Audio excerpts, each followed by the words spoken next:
What is going on, guys? Thank you for joining us. We are here for the Monday night show. And again, we have Colin and obviously James and Ryan. So thanks for coming on again, Colin. No problem. Glad to be here. And people will see in the background, if you need to find Colin, it is FM Yank on Twitter and on YouTube.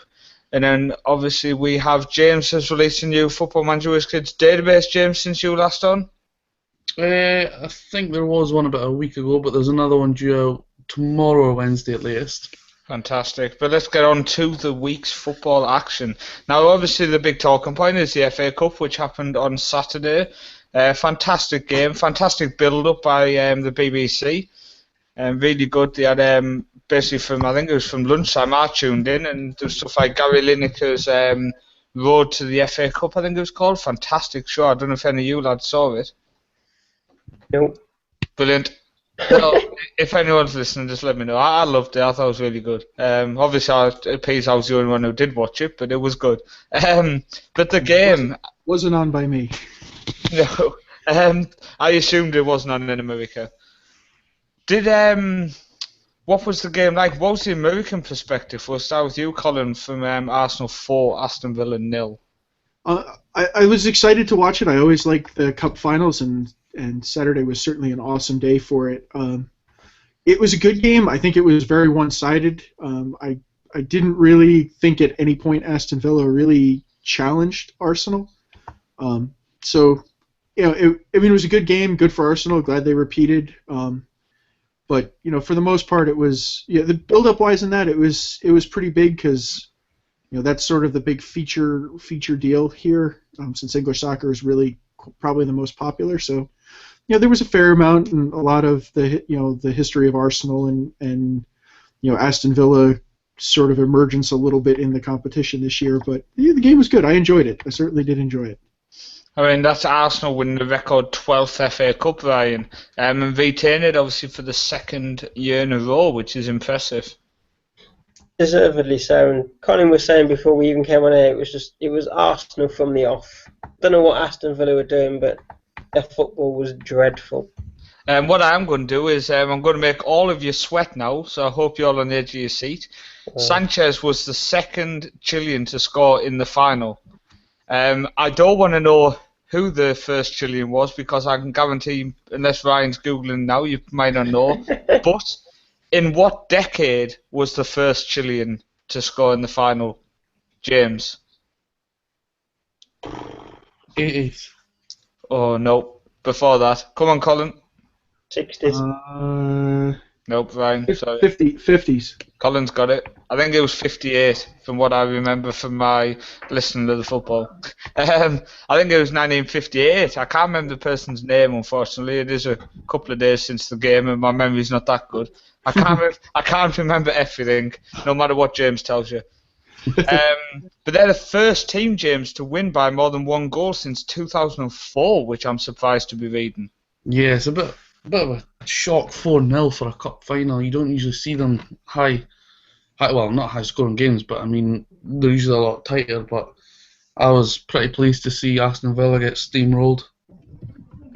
I was stunned watching that. It seemed that Aston Villa's only attack was play it to the wings, run down wide, try and cross it in for Benteke, and he would just sort of stand there and throw his hands up as Arsenal just headed it right back into the midfield and just drove right down their throat over and over and over again. What are you going to say, Ryan? I was going to say exactly that. Colin has just took the words right out of my mouth. Benteke was extremely lazy. He wanted the ball either straight to his feet, straight to his head. He wasn't really moving. He's got possibly the slowest footballer I've ever seen in Per Mertesacker in his back. Well, Benteke was in Per Mertesacker's back pocket all game. Well, I mean, Mertesacker might not have the pace, but he's an intelligent footballer. Very intelligent. But it goes to show, is Benteke worth 32.5 million? I think judging by that performance and that attitude, there's no way I would pay that kind of money. Well, judging by that performance, you would say no, but obviously he's still young. He's still very young, and he hasn't had a bad 6 months. Obviously, he's come back from a serious injury, so before that he wasn't really on form. Jake, just listening. Joe, I have no idea what your comment was. And Jake said he has a bone to pick with James, and he'll know why. I know why. Oh dear. We'll let you two bicker off air. I forgot. We'll just say I forgot. Oh dear. But Ryan, you've obviously mentioned that you think Aston Villa played very defensive. Were they playing defensive, or were they forced to play defensive? And what I would say, Ryan, was before you give your reply, was before the game kicked off, they obviously spoke a lot about what Tim Sherwood's brought to the team, and a lot of that is obviously just the forward attacking play. But I did notice quite a lot during the game, apart from Delph, who tried his hardest to take the game to Arsenal. A lot of play was going sideways again. It was, and Tim Sherwood, in the final Premier League games, you saw Aston Villa go out with that attacking, but then this FA Cup final, you expect them to carry that on, and it just didn't happen. It was so negative. I spoke to Ben during the game, and he said that this game is making me fall asleep. It didn't make me fall asleep because Arsenal played brilliant attacking football, but Aston Villa were just so much on the back foot for most of the game. It was all, like you said, the sideways passing, that it's not going to get you goals playing sideways.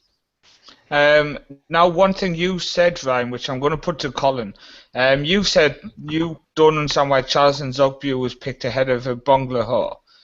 Colin, what's your thoughts on that? I really wasn't sure either. I was trying to figure out what Sherwood was trying to do. I mean, I guess I understand you're going into a cup final. You're clearly going into a team that you think has got you outclassed. But he's gone into tons of games so far in his tenure at Aston Villa, and he's just gone attack. I don't really, I'm not really sure what he was thinking. He clearly, somewhere along the line, I think the fact that he was playing Arsenal, who have finished out the season in fantastic form, and I think he figured he had to just do something, even if it was to try and confuse them or bother them or I don't know what. And I think this just sort of fell into that camp, because it wasn't a move I necessarily would have made, but I guess I'm not there. See, I mean, I think Bonglaho is shocking. He really is such a bad footballer, and Zogbia is far more lazy. So on that side of things, technically, if he wanted to play more defensive, I'd have rather played a Bonglaho, because Nzogbia is not going to offer anything going back, James. I mean, we've seen that at Newcastle. Yeah, he was a good young talent when he first came to England, but he's one of the ones going to get chopped by Sherwood, and that's what I like about Sherwood. He's come out and said those that are not good enough won't be here next season, and I think he's a man of his word, and I think a lot of those players will be gone. He looked extremely pissed off near the end. It was definitely irritated the entire match. Yeah, I mean, fair play to Arsenal. They were a different class. And I mean, when you bring in Giroud and Wilshere off the bench, you know that there's the difference in quality there. And Sanchez scoring an absolute beautiful goal, but just his all-round play, his movement off the ball, Villa just couldn't compete with Walcott playing up front. And obviously the tactical change of moving Walcott under the wing and then obviously gets the goal only a couple of minutes later is definitely something Wenger should be praised for, if that was his decision and not obviously somebody else is on the sideline. Wenger's obviously gone joint with a former Villa manager, now on 6 FA Cup titles for himself on his personal record, which is always nice and fair play to him. Now, James, in the parade, we'll call it, that Arsenal did, obviously there's all this talk about Jack Wilshere. Now, I've seen the song. The song was obviously, what do we think of shit? Tottenham, what do we think of Tottenham shit? Obviously, we've heard that chant so many times from the Arsenal fans and the Tottenham fans. You hear it actually through the TV when them games are obviously live on TV. What's your thoughts on Jack Wilshere doing that? Obviously, he's a professional footballer. Many people have brought up. Should he be doing that? Is there an issue?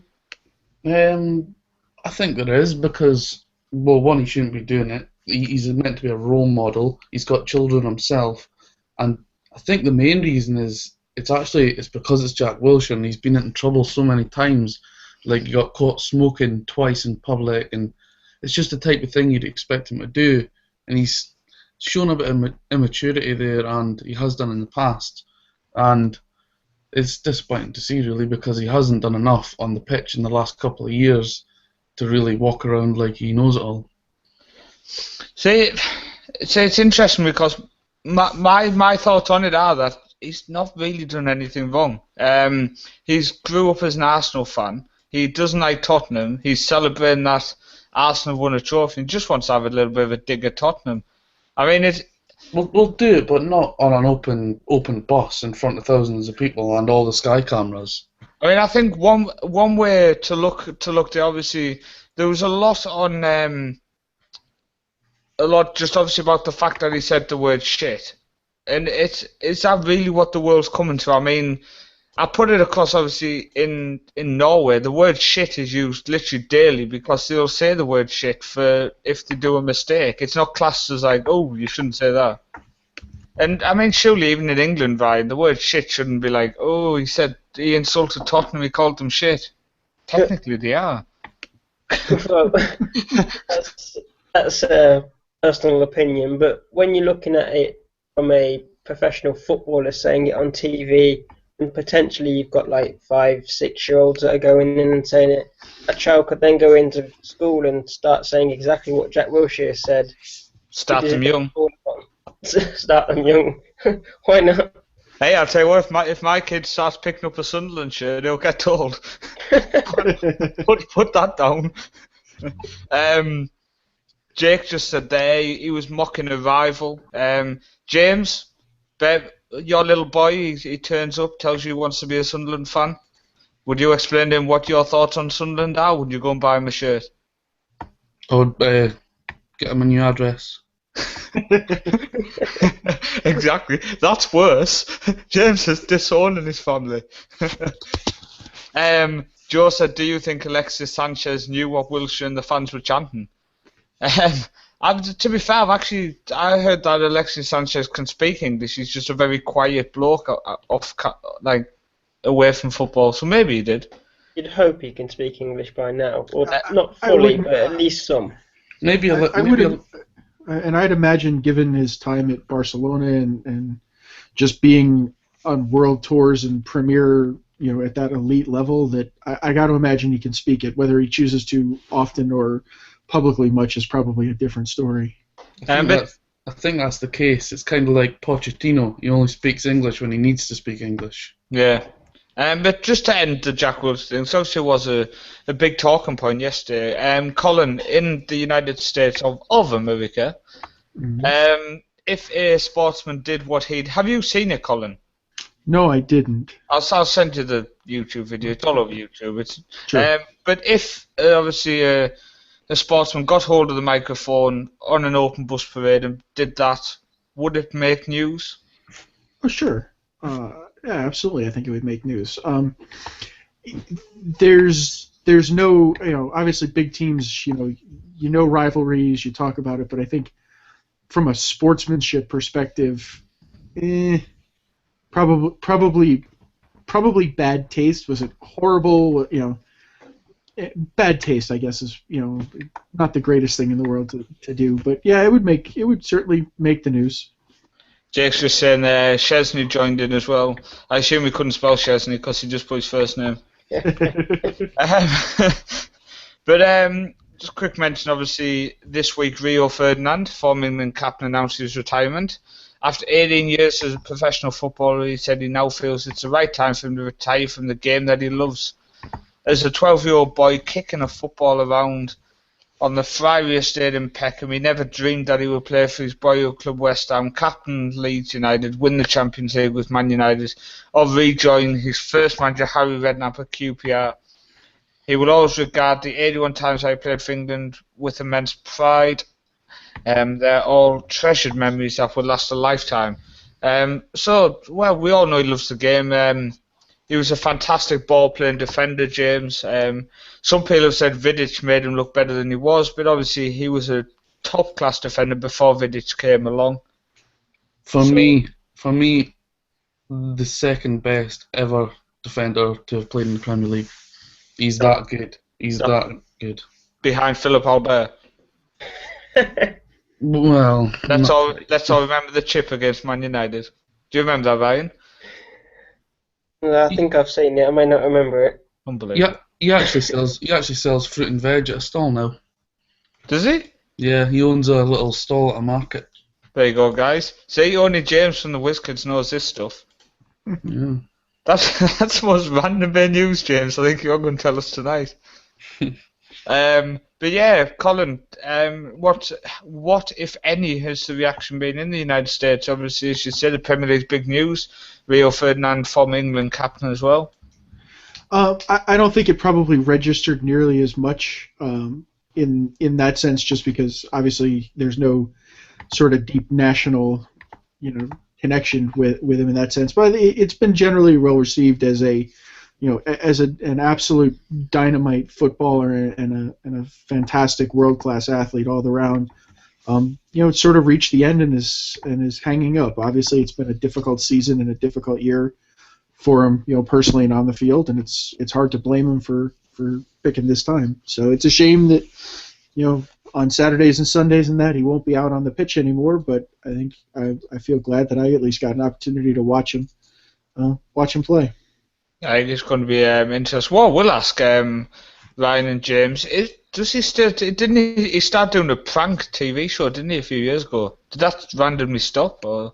I think it was just a couple of specials. Oh, was it? Yeah, they were quite funny. But that's what I was thinking. They were quite funny. I wouldn't mind watching them. I have to say, it was a real shock to me to see him on BT Sport the other day.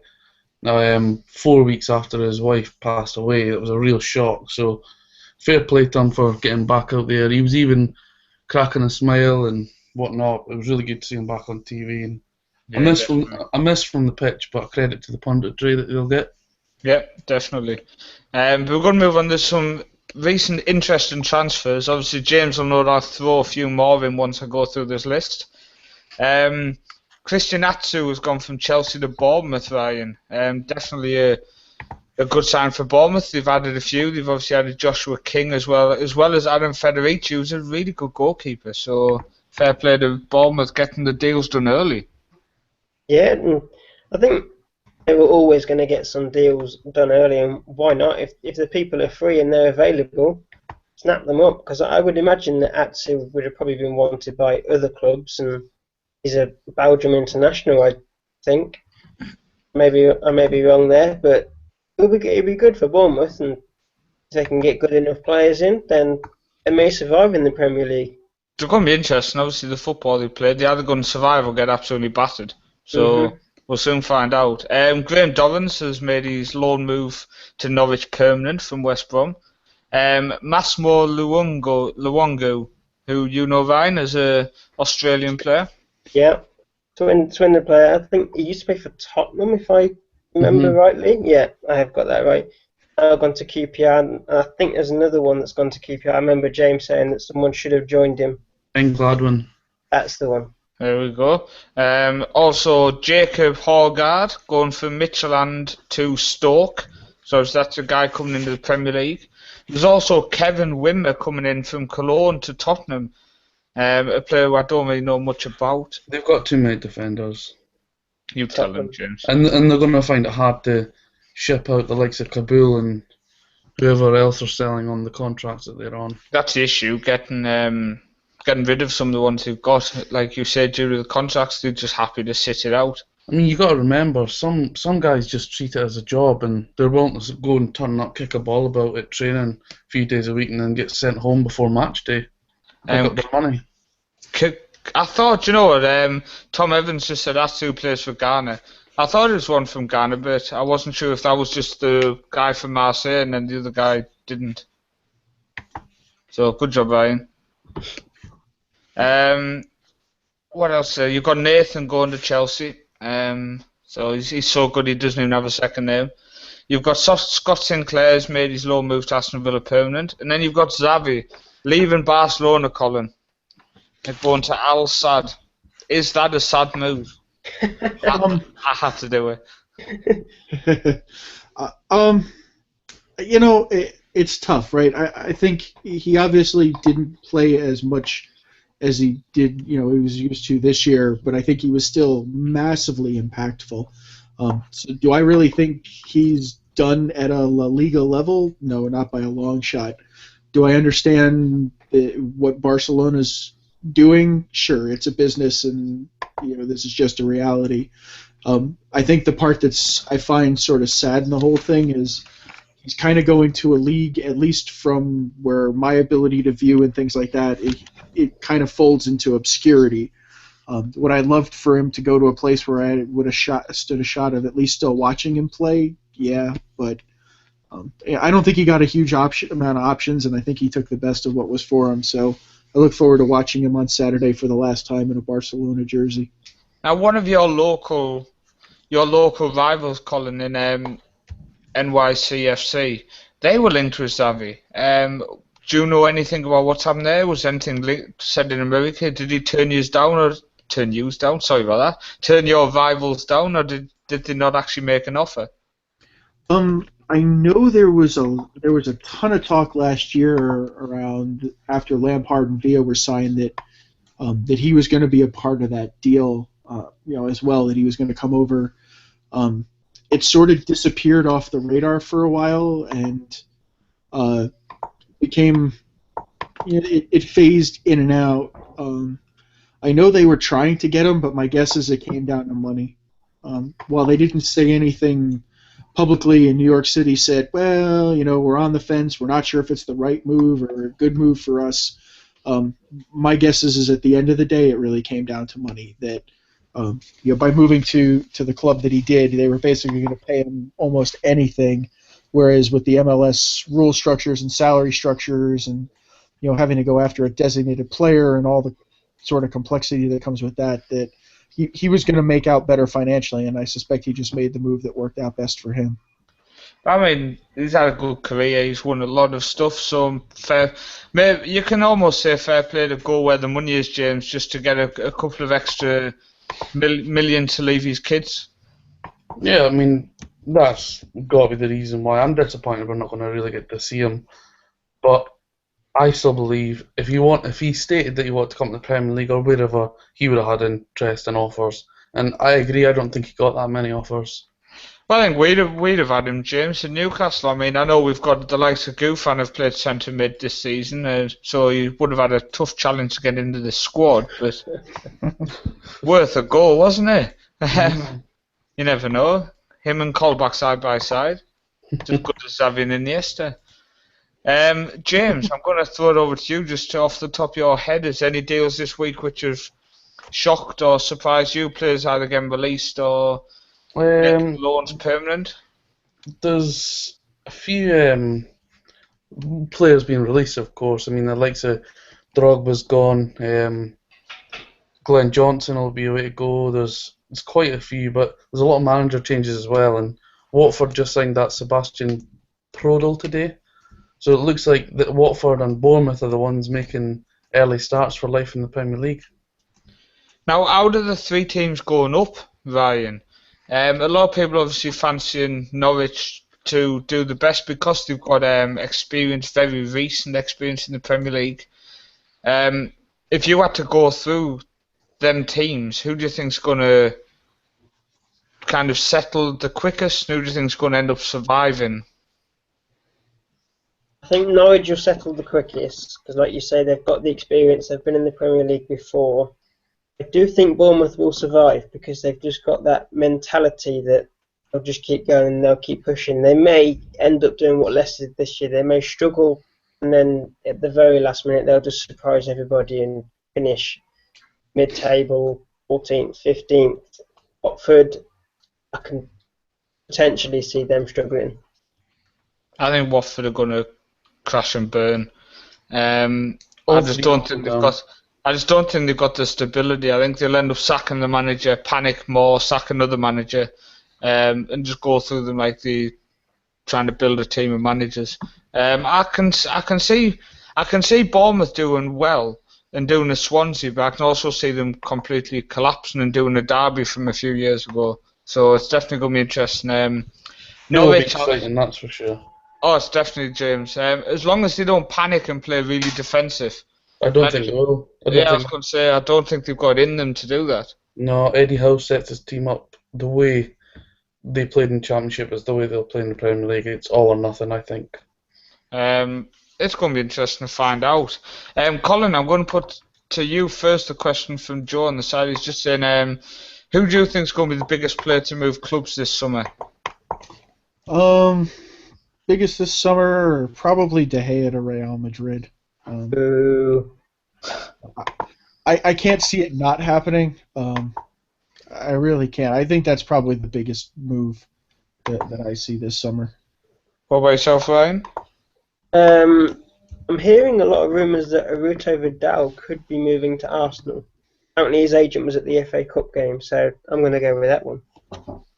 Interesting. What about yourself, James? Falcao to Chelsea. It's going to happen. I was just going to say, if we're talking biggest players moving... And De Gea will move as well. Then Falcao to Chelsea would be up there with one of the biggest players. Money-wise, I'm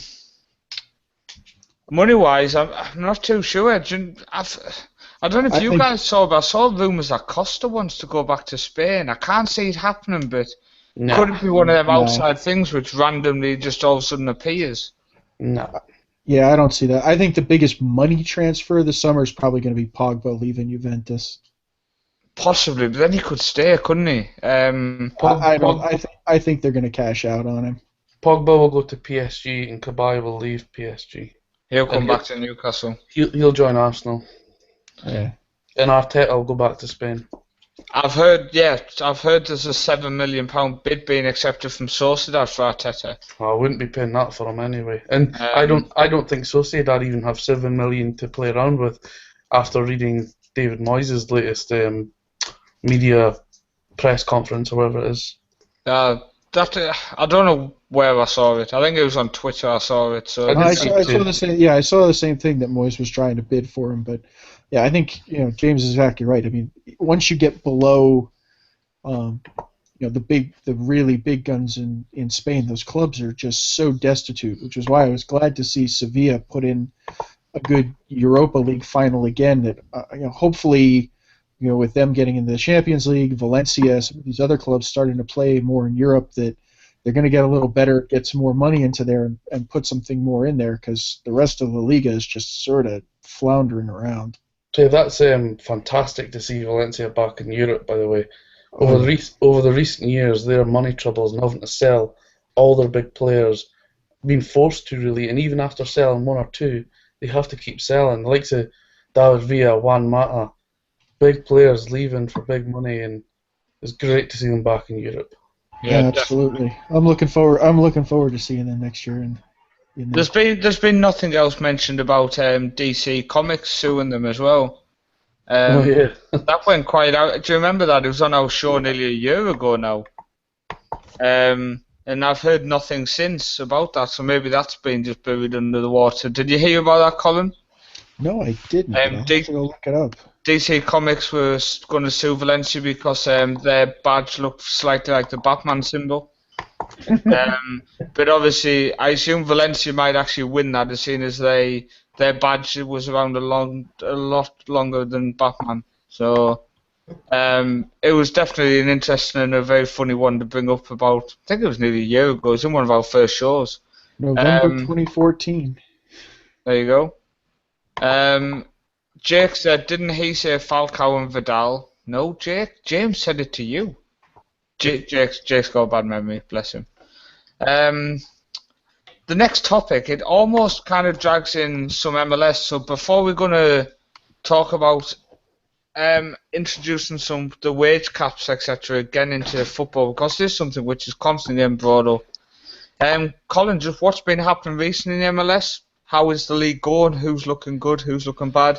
Give us your FM Yank rundown. Sure. So the league is really starting to heat up. I think this is an interesting time as a lot of the MLS teams are getting into U.S. Open Cup play as well as league play. So that always adds for a different element. Teams looking good. The Seattle Sounders just look absolutely fantastic. I'm a little disappointed that my Red Bulls got beat on an absolute last-minute goal, but Seattle's looking really sharp. Vancouver, Dallas seems to be cooling off a little bit.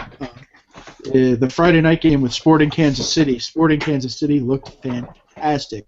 There were some brilliant goals in that one. In the East, Toronto had some really nice stuff over the weekend. And DC is looking really sharp from that side too. So, all in all, I think the summer is always a very interesting time. I think big news over the last week was July 11th. LA Galaxy announced that Stevie G's first appearance for the LA Galaxy in, I believe it's a friendly, and then their game against Sporting Kansas City just after it will be his first league match. So, kind of excited to see that, and waiting for when NYCFC is going to announce when Frank Lampard's going to step onto the field for the first time in their jersey. I think that's probably been delayed because I think Lampard's with Man City on their tour at the minute. I think if Joe's still tuned in, I'm sure he can confirm or deny, cancel them ideas I've just said. I think he's on the tour. I did wonder if he was gone. I think I saw something saying he was there. So maybe it'll be announced after that if he gets through injury free, maybe. But the financial fair play, it's like a wage cap. But it's just not working. I mean, financial fair play, Ryan. I mean, it's a joke when you can buy yourself out of financial fair play.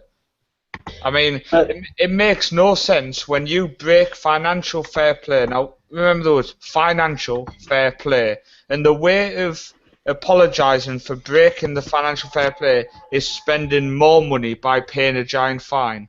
How the hell does that? How does that work? It literally makes no sense. It's UEFA logic for you, and from what I'm sure news came out quite recently that they're going to make it a lot less stricter. So expect in the future the spending to continue, and the bigger clubs will just keep spending even more. So FFP clearly is I reckon in the future it'll probably just be completely abolished, and everything will go back to how it is, and clubs will just keep spending and spending and spending. A wage cap will never come into the Premier League. I mean, could you imagine, like in Man United, you've got Wayne Rooney on 300 grand. If a wage cap came in, could you imagine players like Van Persie? If Falcao came in, could you imagine him wanting below whatever wage cap would set to be? What's a chance? There's no way there's no way the current state's going to work. There'd have to be a 10-year minimum, I think, like point where they say, right, in 10 years your budget's going to be this. You have 10 years to basically balance the books ready for it. But now they're saying bring in financial fair play to make the leagues more competitive, James. But I don't know about yourself, when you've got the likes of Bournemouth coming up. You've got Watford, who've only spent a couple of years in the Premier League in total. Then you've got the likes of Crawley and Fleetwood, who obviously came through the leagues. You've got Barnet back in League 2. You've got Burton, who's gone up to League 1, for example. You've got Preston are now going back into the Championship. I don't know about yourself, James, but I think England as a whole, all the way down to the Vanarama Conference North and South, where you've got the likes of Stockport County down in them leagues. I think it's the most competitive structure in world football. It's the best, simply. I mean, you always compare like Spain and England, who's best, but you look down further in the English leagues and it's so competitive there. There's no competition after the top 3 or 4 in Spain. And leagues below, really, you just don't really hear of it. And for me, England's the best.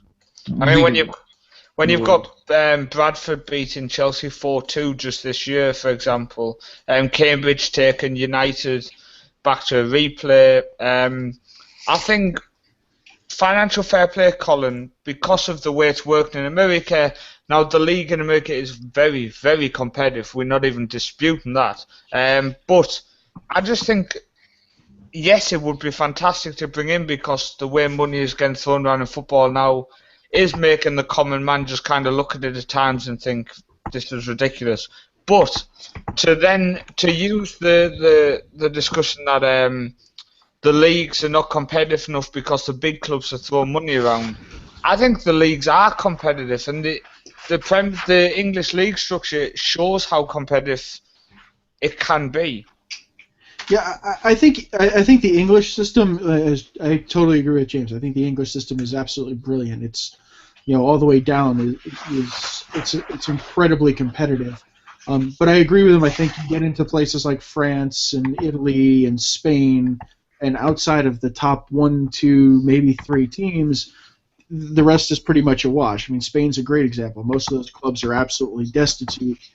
They're held together by shoestrings to try and put things together. I think that was part of what made Ibar so impressive. Was they were at least they were above water, which was rare for everybody else in that stuff.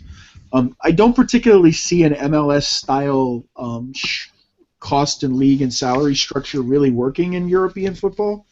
I think it's way too radical of a thing to impose. You're not gonna, what happens to like a Real Madrid if you go in and say, even if you up it and say, well, you only have 4 or 5 designated players that you can pay whatever, and then everybody else is on, 300 grand or 400 grand a year, at a max of like a max of 7,000 or 8,000 pounds a week.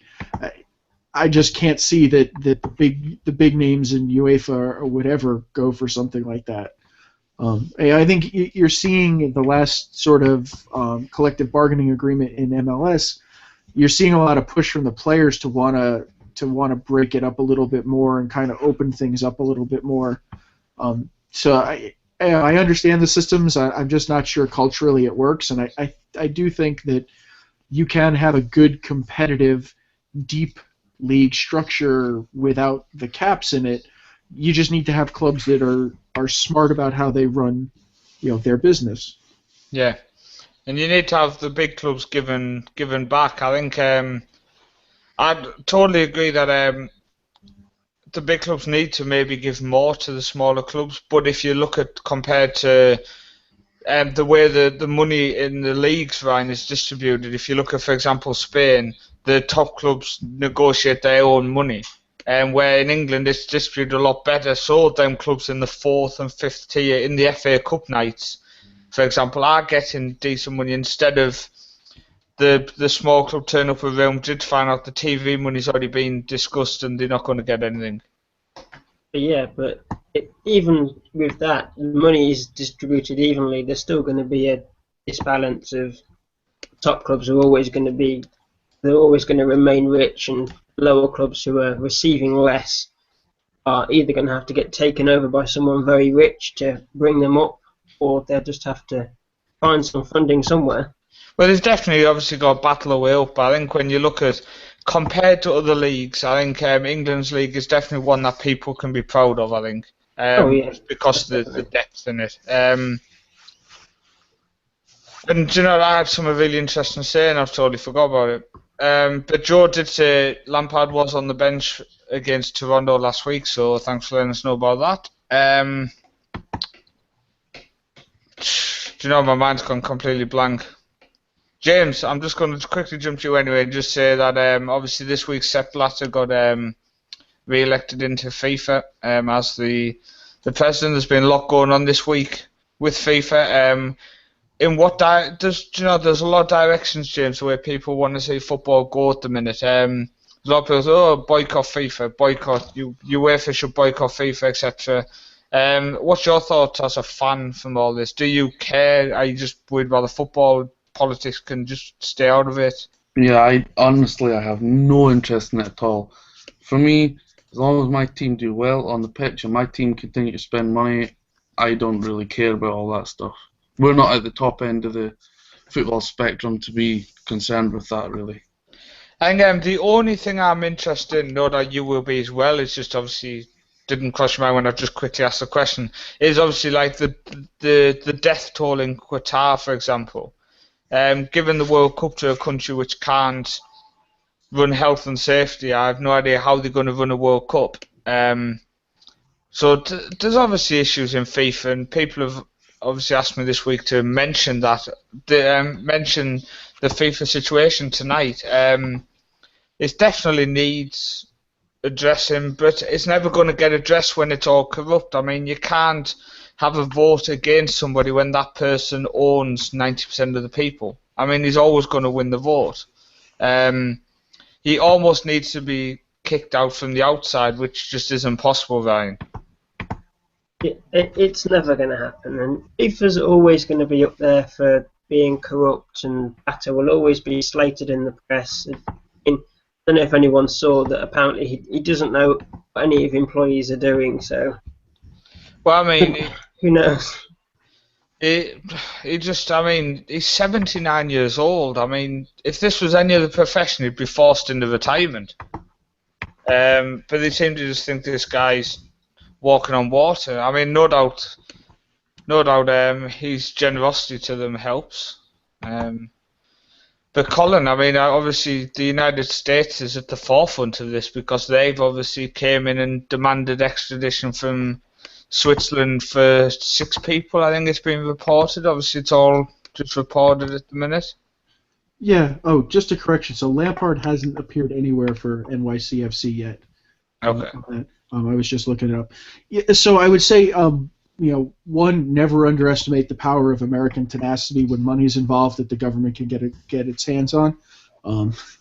I think this is the start of what's a long process. I think the question is going to be how long it takes to get to the bottom of it. I don't think this is the end. I suspect that he's going to end up implicated and in trouble. It's just a question of how fast that they can prove it and how angrily we'll go after him. I think it's more how long before somebody actually has the balls to turn around and point at him. Because currently it appears nobody is pointing at him. Now, keep in mind the FBI and the U.S. Justice Department's only just started, and while American jails aren't all that necessarily exciting or wonderful places to be in, they're better than some other places you can end up in jail in the world. And my guess is that leverage is probably going to weigh heavily on people. I suspect that that's what's happening is right, that if you read the story about the existing indictment, they went after a U.S. official and he turned on a whole mess of CONCACAF people, so they're going to bring those guys in, and my guess is that a handful of interviews with the FBI, and they're going to start talking because these aren't trivial charges. They carry some serious penalties here, and I think this is one of those where we're not super attached to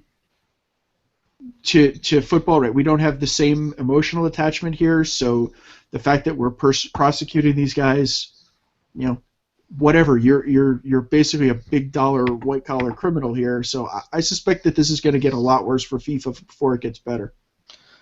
Just reading on side, obviously, Joe's saying here that Lampard hasn't appeared for New York City because he's not officially a player for them until the 1st of July. Correct. This is what it's so confusing, isn't it? Because obviously the first report where he signed for New York City, then he went on loan to Man City. But then obviously it's come back that he actually is owned by Man City, and then he's moving to New York when his contract's up there, Joe, am I correct?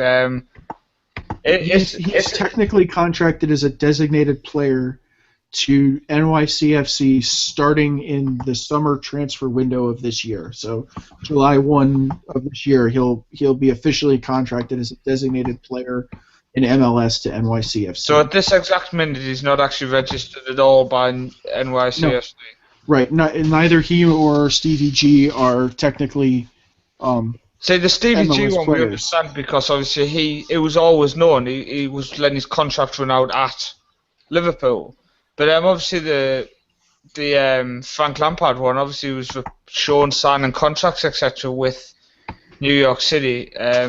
Then they said he's gone on loan to Man City, but that would mean New York City would have had to register him surely. Or have they just obviously signed him and then just kind of left him off everything? Yeah, it's very weird because the way the MLS rules work, they couldn't have signed him and not registered him because he would have fallen into the waiver draft. So when they signed him, it had to have been effective for this date. Otherwise, he would have fallen into the waiver pool if they had basically signed. Either they would have had to sign him and register him, eat him in the salary cap, and leave him there, or set the contract date in the future, and that way he's not registered. He doesn't count against the salary cap. He's not an issue on the team. I never even thought of that. So yeah, and then Jose they did sign a 1-year short-term contract with Man City. At the end of his contract, he was signed. Yeah, and just as you're saying there, Colin, if he had signed for New York City and he hadn't registered him, he'd fell into the waiver draft. And what were you going to say, James? I say just like a pre-contract, like for English clubs, you can sign anybody outside of England in January, but they've signed the contract there and then, but they don't officially join till July the 1st. But the contract's already done, so he has to move. Yeah, I think it's definitely a strange one. Obviously, I can see from the Chelsea fans why they're upset if he has left and then he's gone and signed a short deal at Man City when he'd obviously said no and I'm leaving for America. But then obviously at the end of the day, this guy wants to play football. He had time to spare, so he went to Man City. He obviously did only plan to go for so long, I assume. And then obviously they've just said, look, just stay for the year. He's a fantastic player and he's done a fantastic job at Man City and before that at Chelsea and before that at West Ham. So definitely going to be a player I miss watching week in, week out in England, but I'm going to be lucky to be able to watch him in America on TV anyway, Ryan. So something to look forward to. Always. Him and Gerrard. Yeah, it's going to be fantastic. We're definitely going to build the reputation of the MLS just that step further again, which is always good for yourself, Colin. Yeah, I'm looking forward to seeing them come in. I thought a week or two ago, Robbie Keane had a really nice quote that he put out that that this isn't a retirement league, right? Your guys are coming over to play, and I'm really looking forward to these guys who are, like you said, are clearly still playing at the top of their game to come in and sort of elevate the league and the players around them. I'm really looking forward to it. Well, I mean, just to end the show, James, I mean, when you look at David Villa's performances so far, he's only just starting to get used to the pace of the football. I think he didn't expect it to be so quick. He's come in, he's struggled to get to grips with it. He's just starting to look like he's settling now. Oh, don't underestimate a league that can attract them type of players. It's exactly right. And especially with the wage cap and the designated players, 90% of that team are there on very small money. They could probably earn more money in different countries. So they're there to play football in that league. So it's definitely a good league to watch, and one we're going to be talking about a lot more just because of the fact that most of the European leagues are finished for the summer, and we will be obviously following active football as well as talking transfers. So thanks for coming on, Colin. Appreciate it again, sir. Anytime. Glad to be here. As always, me, myself and I, Ryan and James, will see you all next week.